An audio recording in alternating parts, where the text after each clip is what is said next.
Hello, everyone. Welcome back to Dirty Martini. I hope you're doing well, and I hope you're having an amazing day.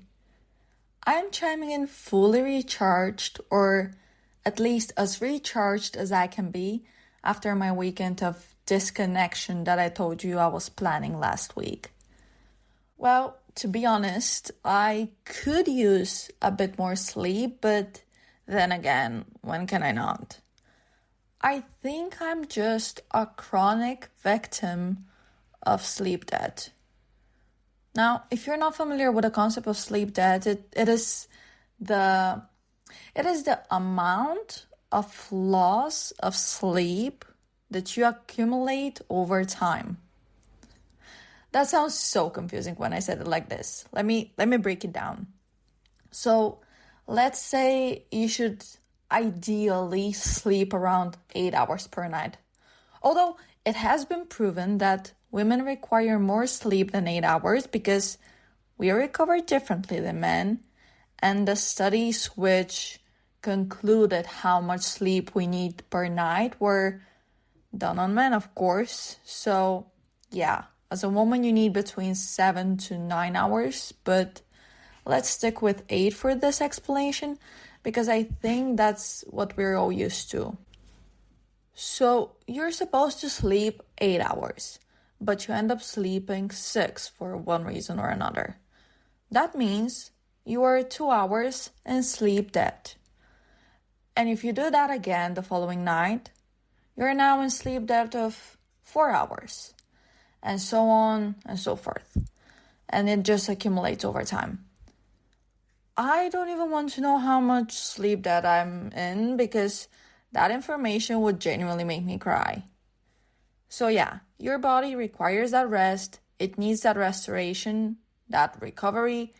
So that's, for example, why you sometimes end up sleeping 10 or more hours, because you're making up for lost sleep. And that is exactly what I did over that weekend of disconnection that I just had. I slept around 10 hours a day because I told myself I won't be setting any alarms, and it was only when I finally got the opportunity to sleep that I realized how tired I actually am. You know, for example, when you're doing something and it is stress and adrenaline that are keeping you going, and then after it is done and you have finally the chance to sit down and chill for a minute, and you just don't want to get up because now all the stress and all the adrenaline are gone, and you realize how exhausted you actually are. Yeah, that's basically what happened to me. But I feel like it was on a very deep level because I hadn't had the opportunity to rest in the way I wanted, the way I deserved, for months before that one weekend. And now it was all built up so high that I just crumbled. You know, you have to build them up to break them down. And now I just want to go nap every 30 minutes and make up for the lost sleep. And also, I have been woken up pretty early these past few days. And by pretty early, I mean early. I mean 5:30 to 6 a.m. the latest, because my room overlooks east. And now my curtains don't close fully. So now I have this small distance of, 3 to 5 centimeters between my drapes, right in the very middle. And in the summer, the sunrise is quite early here in the Netherlands, and it just beams through that space, beams through that crack, and is hitting me straight in the face and is waking me up every single morning. Also, to make things even more fun, the ducks and geese, which live in the lake next to my place, decide to do a symphony every single morning at 5:45 sharp. And God, I cannot stand them. Like, I love them, but I cannot stand them. Anyways, Let me tell you about my final verdict on my weekend of disconnection from the world that I had been looking towards for forever and that I forced myself to have last week. To put it simply, giving myself the privilege to have time off and just be alone to recharge and rest was easily the best decision I have made recently. I think I might actually start doing this on the regular basis, or like as regularly as I can afford. Even if not for an entire weekend, I can try to dedicate a day of the week, most likely Sunday, to be honest. When on that day I would not use my phone, won't use any social media, won't hang out with anybody, but would just decompress. It may sound a bit too radical, but I told you last week, for me, not to be a danger to society, not to be a danger to myself, I need to be left alone on the regular to recharge. So I think that just dedicating a day of my week to rest sounds like a good plan. Although I do recognize that it is most definitely an unrealistic plan. I know that once university restarts, which I don't even want to think about because it's less than 2 months from now, but when it restarts, I will not have that opportunity to take a full day off anymore, which is why I think I will try to take advantage of it as much as possible before the start of the academic year. Because now for the summer, I just have work. I just have work on my to-do activities, and when university starts, I will again have both university and work. And I don't care what anyone tells me. Recovery from work, for me personally, is 1,000 times easier than recovery from university. Because at work, yes, I do get mentally challenged to a certain capacity, but it is more physical labor. Whereas at university, it is mental and emotional labor. And when you stay up to study, it also introduces the physical aspect. So to me, university is far more draining than work. And the fact that I have to do them both simultaneously because, I need money to survive. That is just so overwhelming. I am spreading myself too thin maybe, and it's not about limiting yourself, but focusing yourself in a certain environment or whatever you want to call it, that will just be, I don't know, in my opinion, a bit less exhausting. I think that's why I have been beginning not to be too opposed to the 9-to-5 lifestyle, if I'm being fully honest. Of course, it has its limitations and disadvantages, but what doesn't? But I feel like if you have a set schedule, you get time off, that when you clock out, you're clocked out and done for the day. And yeah, that just doesn't sound too bad to me right now, if I'm being fully honest. It actually sounds like a relatively good work/life balance, if I'm being transparent. But also, what do I know? This could also be how capitalism stays winning by manipulating us to see that this all on the surface is a nice trade-off for what we put in. I don't know what I'm talking about. I am confused, and if and when I figure it out, I will let you know. But apart from this, there was something that I didn't account for when I was planning my alone weekend, So for whatever reason, by some miracle of God or an absolute coincidence, I was alone in the house. Now you guys know, I've mentioned it before, I live with 4 other people.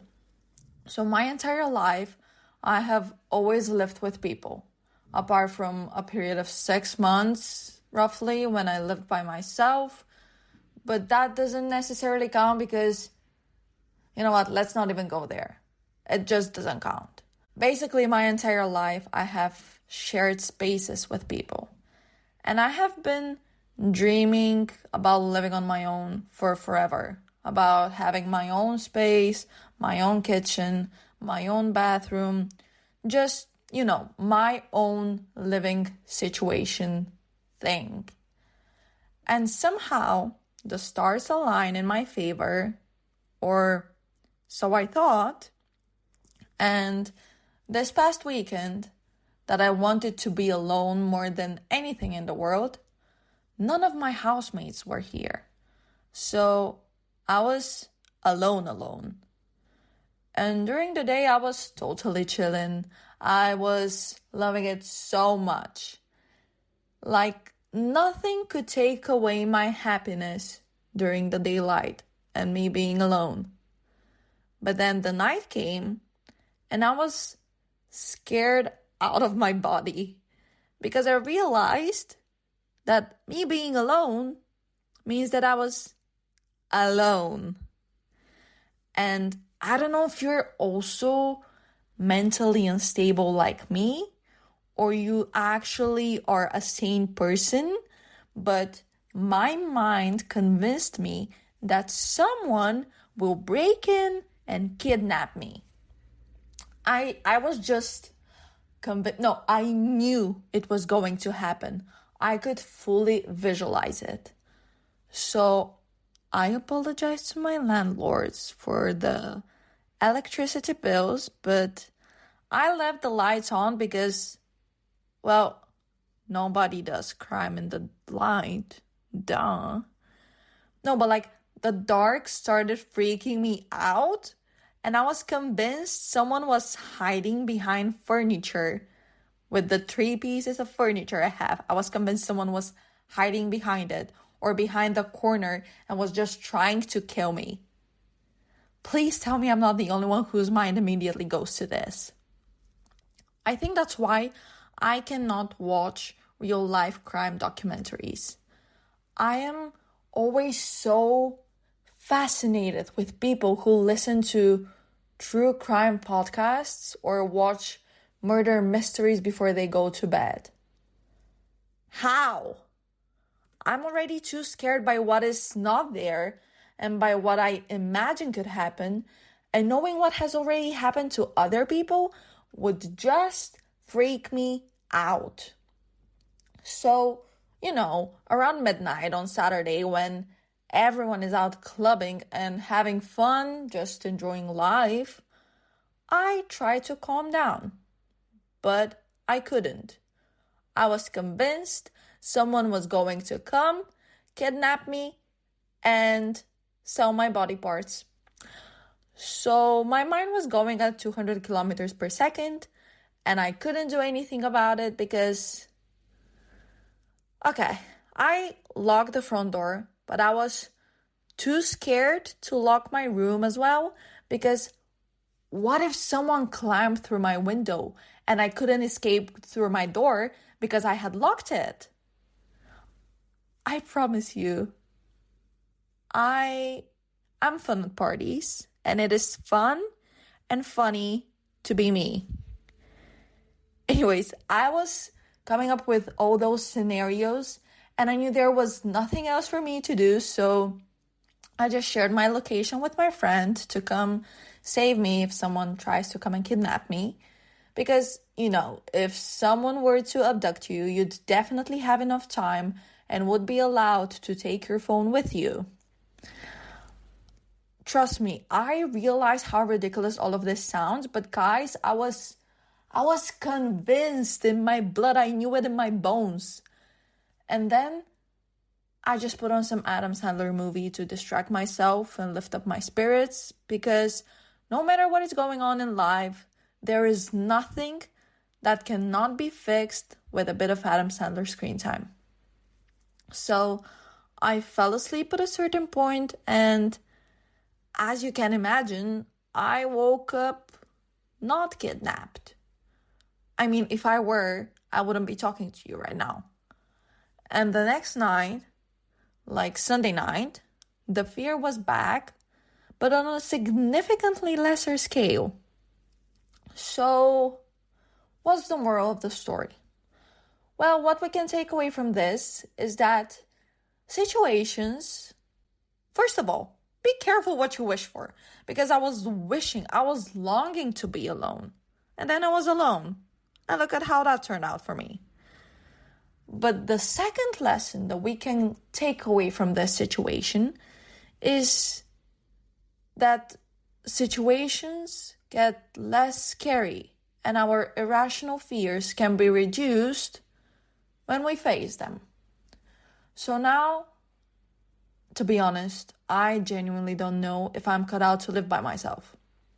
But on the other hand, it took only one single night for me to significantly calm down.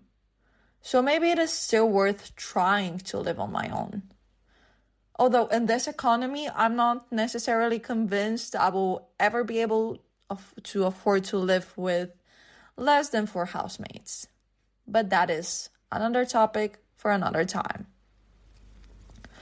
So guys, over the weekend, I was finally able to get into the gift my best friend gave me for my birthday. She knows I'm a big Friends fan, Friends the series, and she gifted me Matthew Perry's autobiography. It is called Friends, Lovers, and the Big Terrible Thing, and it came out back in 2022, I think. Fact check this. Don't trust me. Now, I usually really hate with passion reading biographies and autobiographies because I find them so boring.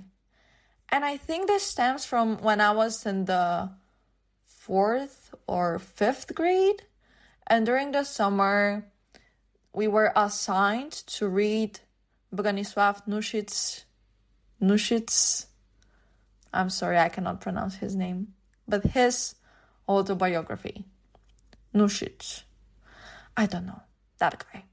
Now, just to mention him, he is a Serbian writer, he's a satirist, and before anyone who is a fan of his comes for me, I don't remember anything about anything. Like, I don't remember a single word from his autobiography. I don't remember if it was factual. I don't remember if it was satirical. I don't remember a single thing that happened in this person's life. But what I remember is that I hated reading it. I think it could have been because it was summer and all I wanted to do was just go out and play with my friends.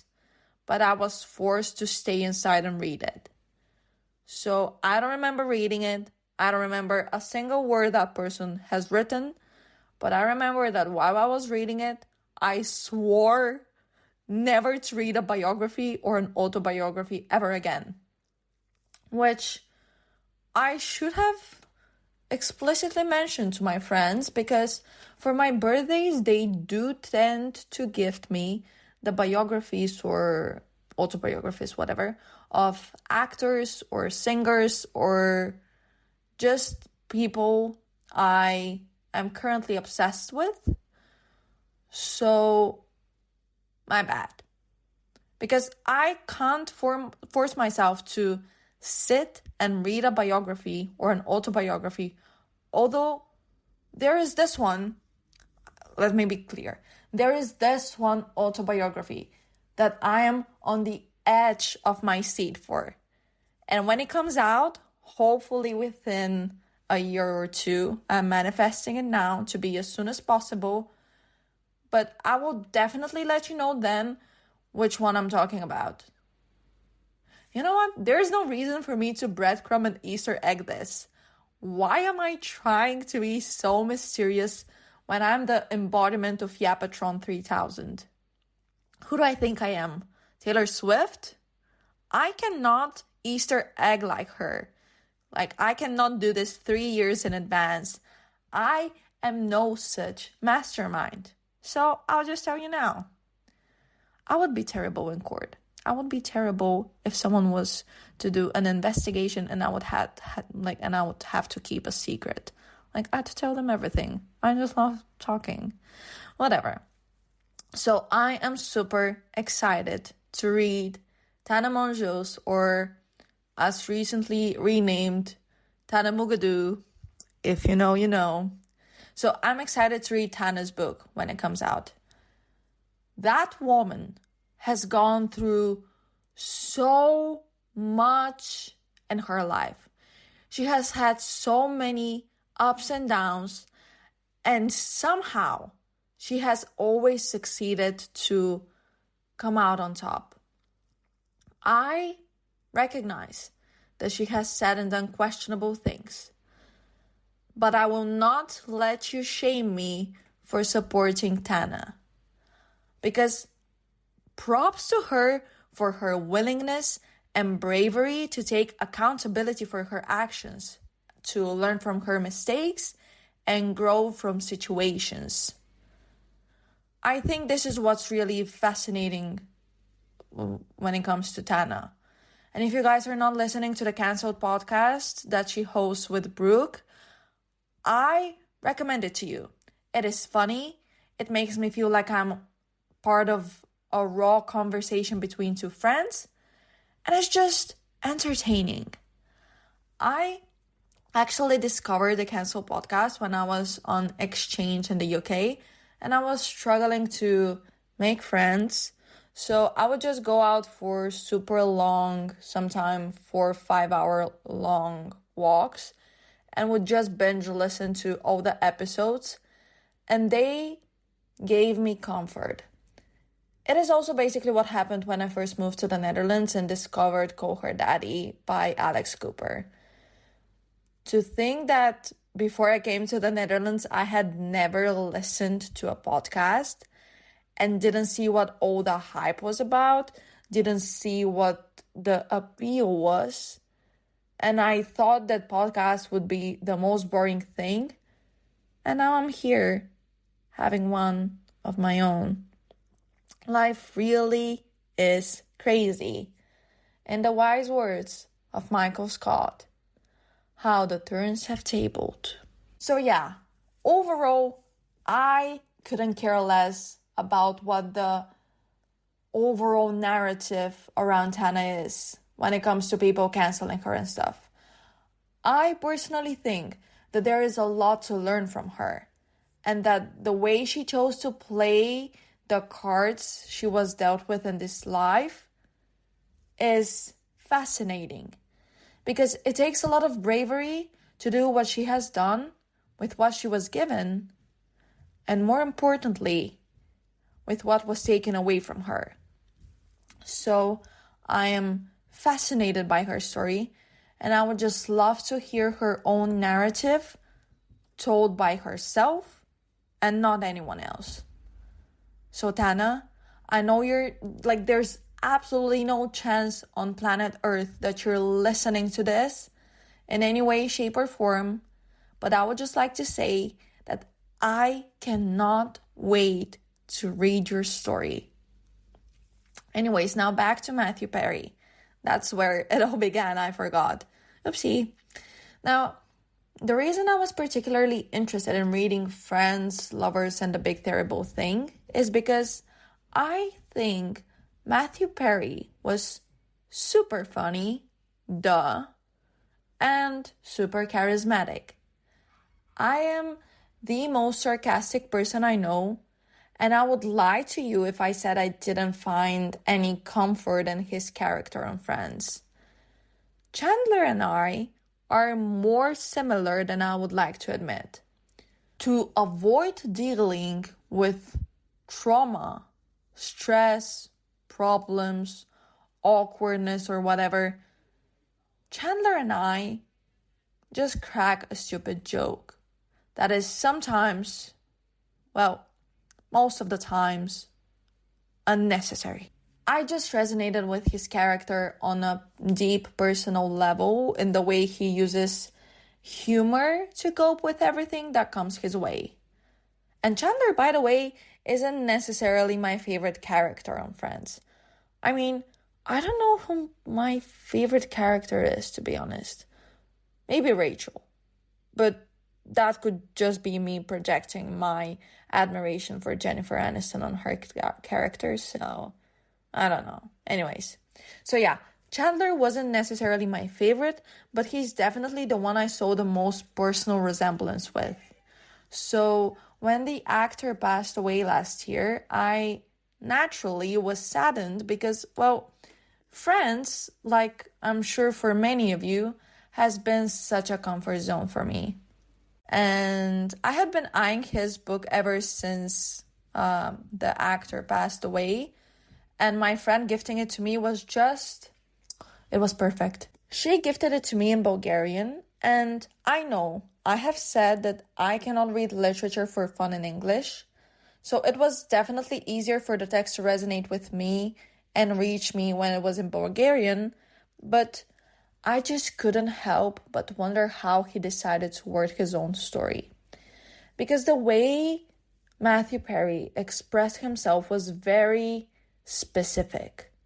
And in comedy, and I think that Matthew Perry epitomized a very particular type of comedy. So in comedy, every word matters. That being said, again, I'm happy to have read it in Bulgarian and to be able to fully comprehend it. And I want to share with you the two main lessons I took away from that book. So the first thing that I can take away from this book is the insight into an addict's mind. And before I say anything else, I would like to preface the following. I am not knowledgeable enough to talk on addiction, and I don't think I would do Matthew Perry's story justice if I were to retell it. So just read the book, because the way he expresses himself is the way he wanted to be read. It is the way he wanted to be understood and the way he wanted to be perceived. It is not my job to tell his story. He already did it himself. And reading it and learning from it is the least we can do. So I would say that prior to reading this book, I had a very limited understanding of how an addicted mind works. And yes, my current comprehension is still limited because it is grounded in the thought process of a particular person who was addicted to a particular substance or particular substances. So in that way, it didn't necessarily really broaden my knowledge significantly, but it offered a really useful insight into the thought process that goes behind addiction.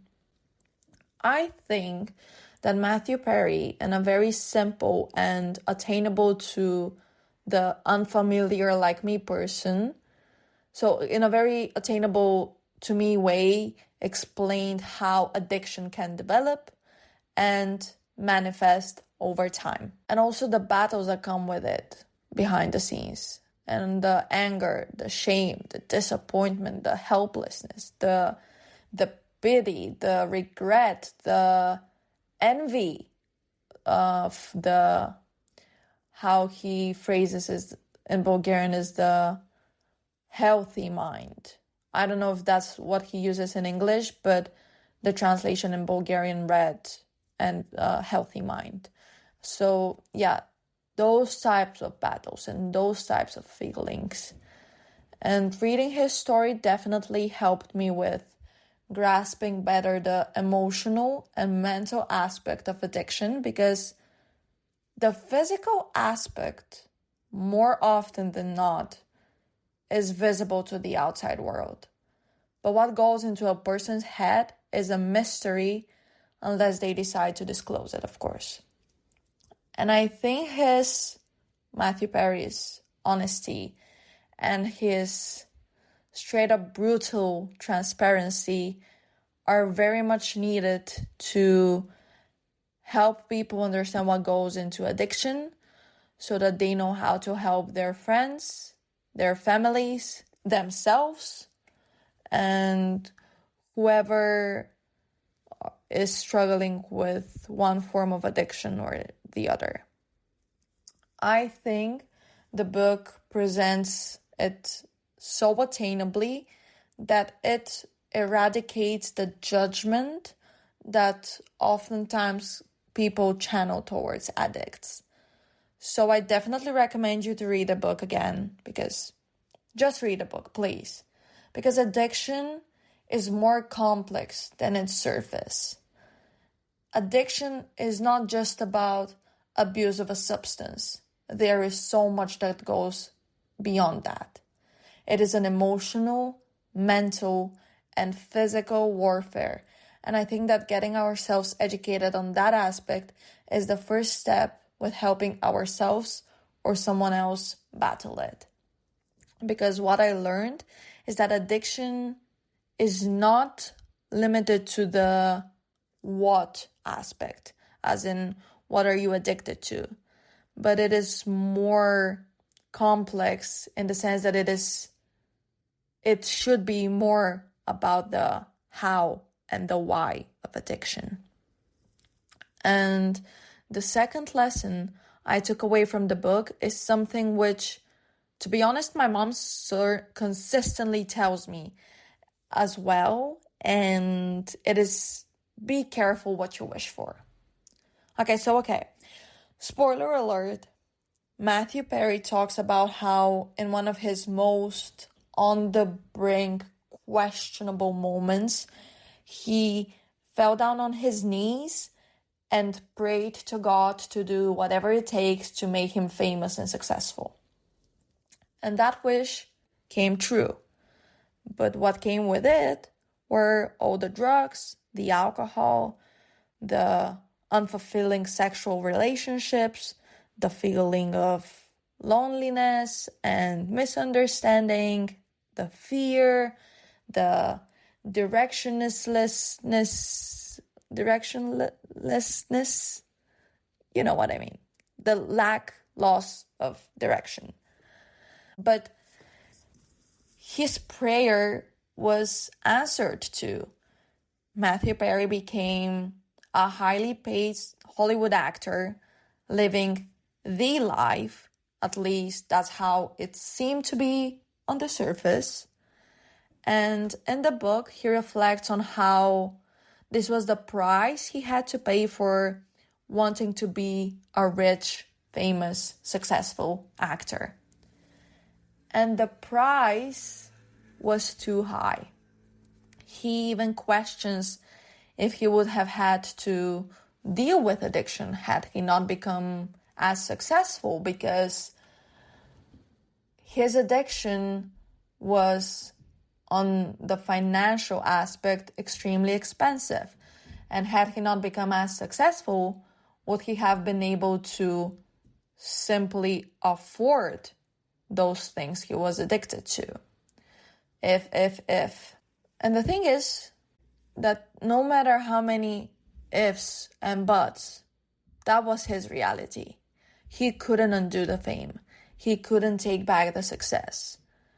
And he couldn't undo the consequences of addiction. And I know that sounds so unreasonable.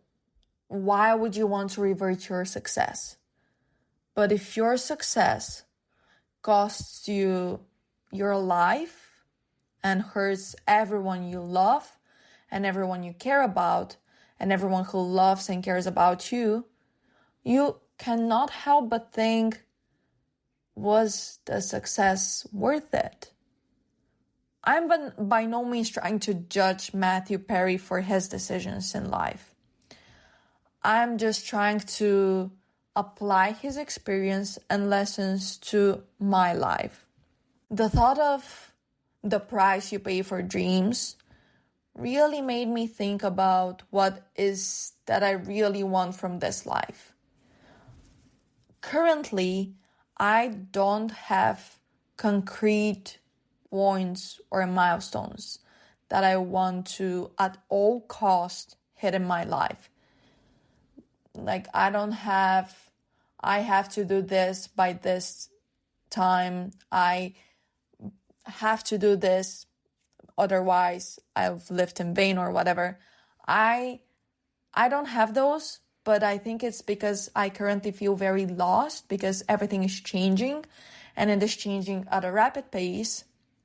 But I cannot help but take a step back and reevaluate those loose outlines of dreams that I have in my mind right now.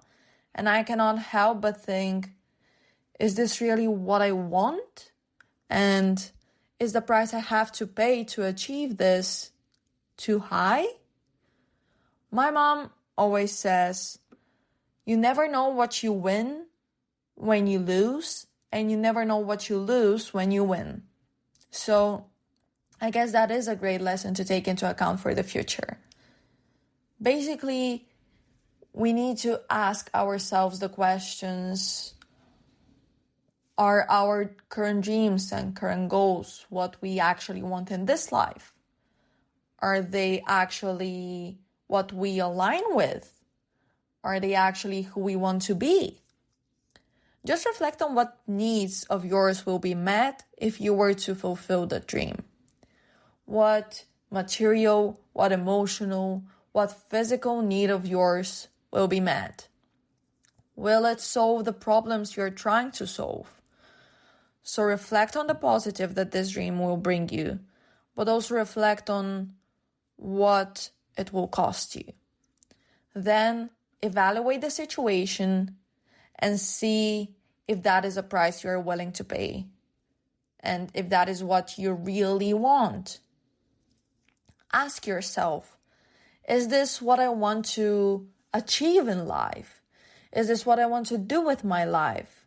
Is this what my life is all about? Is this who I am? And applies those questions to your personal dreams and aspirations. By the way, I'm not saying question your dreams or don't follow your dreams or don't work hard on your goals, by no means. I am just asking you and myself to reflect on what is it that we want to take away from the dream on a deeper level beyond the surface, beyond the immediate satisfaction, beyond the surface level gratification. What will the achievement of this dream contribute to our life? What needs will be met? Why is it that we want to achieve that particular goal and not a different one? How did this dream develop? Was it our own, or has it been imposed on us? Will the fulfillment of this dream bring you the satisfaction you think it will? Or are you putting too much importance on it and pressuring yourself? What is it that you want to take away from this dream? Basically, asking yourself all those questions, which will give you more clarity as to why you are dreaming of that particular thing and what you can do to achieve it. I feel like first realizing what need we want to fulfill by achieving a dream will bring us more satisfaction when we do achieve that dream, if it is an actual goal of ours. Does that make sense? I don't know. I hope it does. I don't know what I'm talking about, so maybe it's time for me to shut up. So, thank you for listening to today's episode, guys. I will see you next week. Stay hydrated, wear sunscreen, and don't support genocide. Bye!